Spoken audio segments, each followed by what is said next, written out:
how are you? Bienvenue sur ma première vidéo online, bienvenue dans mon monde, le monde de Woman and Mom.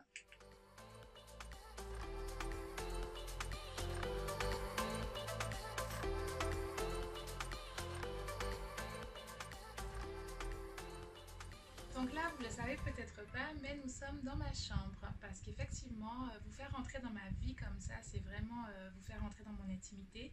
C'est quelque chose de délicat à faire et c'est pour ça d'ailleurs que j'ai pris énormément de temps. Donc en fait, je vous l'avais dit, Baby Noon et Monsieur Papa sont partis en Martinique, des petites vacances anticipées.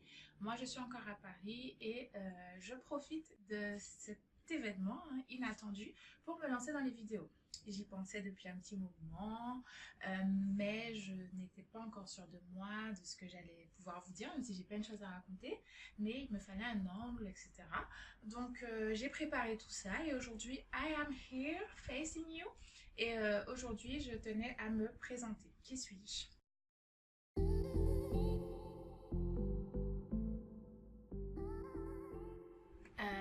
Je me suis rendu compte que moi, j'ai pas de nom sur les réseaux en fait. Mon fils, c'est Baby Noon. Mon mari, c'est Monsieur Papa. Et moi, je suis the woman and the mom. Non, mais en l'occurrence, je m'appelle Nadège. Je vis à Paris et j'ai un petit garçon de 2 ans.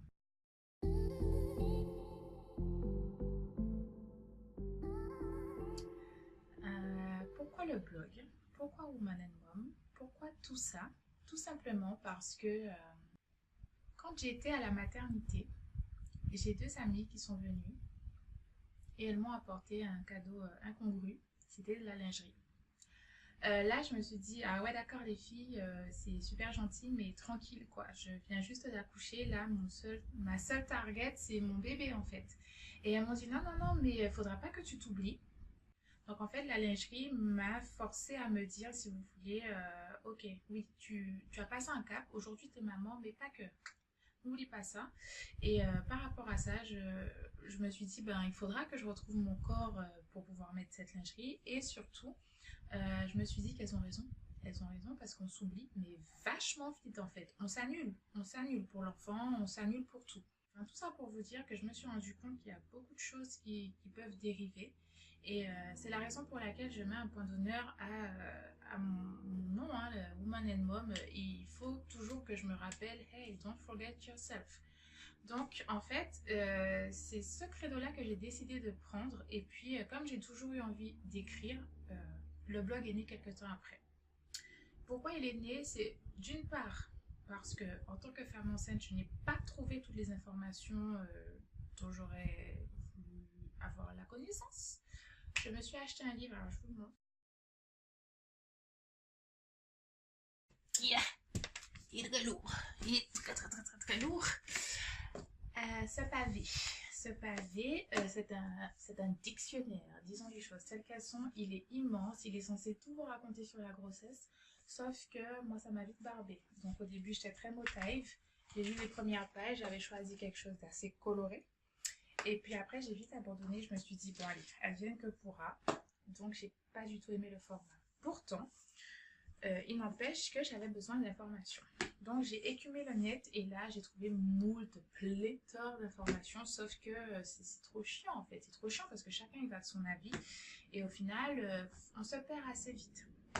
Du coup le blog ça a été pour ça. Je me suis dit écoute, si ce truc peut servir à tout le monde, c'est-à-dire aux futures mamans, comme ça elles ont un petit guide pendant leur grossesse, aux mamans, déjà mamans, comme ça on échange sur nos propres vécu, nos propres expériences, mais aussi au papa. Au papa parce que moi, Monsieur Papa a toujours été présent. Je reconnais vraiment la chance que j'ai. Quand je suis tombée enceinte, ben lui, il l'a lu. Il faut savoir qu'il ne lit pas. Hein. Donc il l'a lu, pas dans son intégralité, mais il s'est bien renseigné, en tout cas sur ce que je pouvais manger et ne pas manger. Il avait la décence de ne pas boire d'alcool en ma présence, hein, pour ne pas me tenter. Voilà, il était sympa. Et puis j'ai pas eu l'envie, donc à ce niveau-là, je l'ai pas trop embêté. Mais en l'occurrence, une fois que Baby Noon est né, il a été là aussi pour les nuits. Et puis aujourd'hui, il est encore là, il est un membre très actif du blog, c'est lui qui fait mes photos, on échange beaucoup. Et donc voilà, toujours un soutien indéfectible. Donc je pense que clairement ces vidéos peuvent aussi servir au papa. Je vais essayer de ne pas vous exclure en tout cas.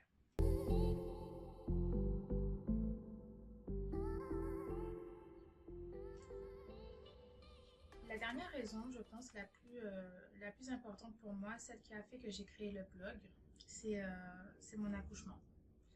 Il s'est pas passé comme prévu.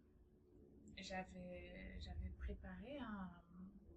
Alors là, j'ai pas le terme, mais je crois que c'est un plan de naissance. C'est pas un plan. Le mot plan n'est pas le bon, mais j'avais fait un plan de naissance. Et en fait, c'est quelque chose qu'on peut rédiger, on peut soumettre à l'équipe soignante pour leur indiquer d'avance ce qu'on voudrait moi. En l'occurrence, je voulais mon coussin de maternité, personne ne va me le retirer. Je voulais avoir des lumières tamisées, accoucher le plus naturellement possible, faire mes propres exercices de relaxation et pas qu'on me gonfle, et qu'on me laisse mon mari. C'était la seule chose non négociable, qu'on me laisse mon mari. Et en fait, ce qui s'est passé, c'est que ma grossesse était une grossesse à risque. Tous les voyants étaient au vert, sauf sa courbe de croissance. Et du coup, voilà, j'avais ce stress-là, même si je savais en contrepartie que moi, j'étais un bébé menu, que mon mari était un bébé menu, que finalement, ça allait. Merci maman qui me rassurait toujours. Mais en l'occurrence, j'étais en grossesse à risque. Et un jour, j'ai commencé à avoir des contractions, donc à ma 36e semaine, j'ai commencé à avoir des contractions très très cheloues.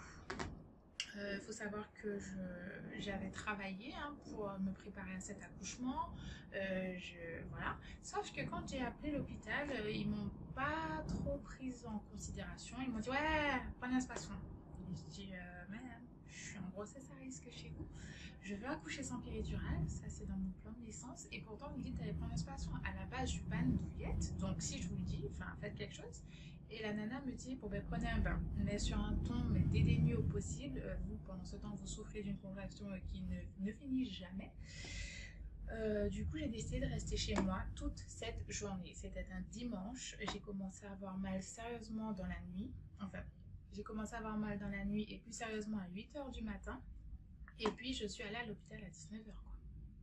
Vu l'accueil qui m'était réservé au téléphone, j'avais juste pas envie de m'emmerder avec des personnes pas très sympas là-bas.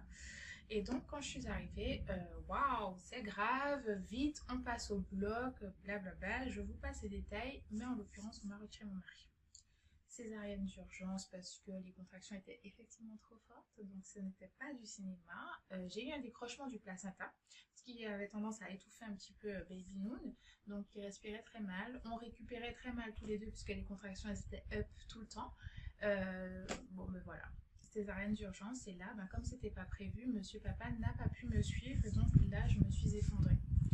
J'ai très très mal vécu cet accouchement, mais alors très très mal, et en parler était très difficile, et ce, plusieurs mois après. Et donc le blog, tout simplement, a été ma thérapie, ma propre thérapie, parce que je n'ai pas voulu me plaindre à l'hôpital, je n'ai pas souhaité porter plainte, je n'en avais ni la force, ni l'envie. Je me suis concentrée sur le positif, donc pour le coup, oui, j'avais beaucoup de positif, mon fils est né en bonne santé, mais pour la rancunière un petit peu que je suis, c'était pas évident, et donc mon blog m'a servi de thérapie tout au long. Donc voilà, tout simplement, j'espère que vous suivrez mes aventures avec moi, qu'on échangera dessus. J'espère créer une émulation autour de ça et vraiment devenir à terme votre guide de grossesse. Donc je vous remercie de m'avoir écouté et je vous dis ciao!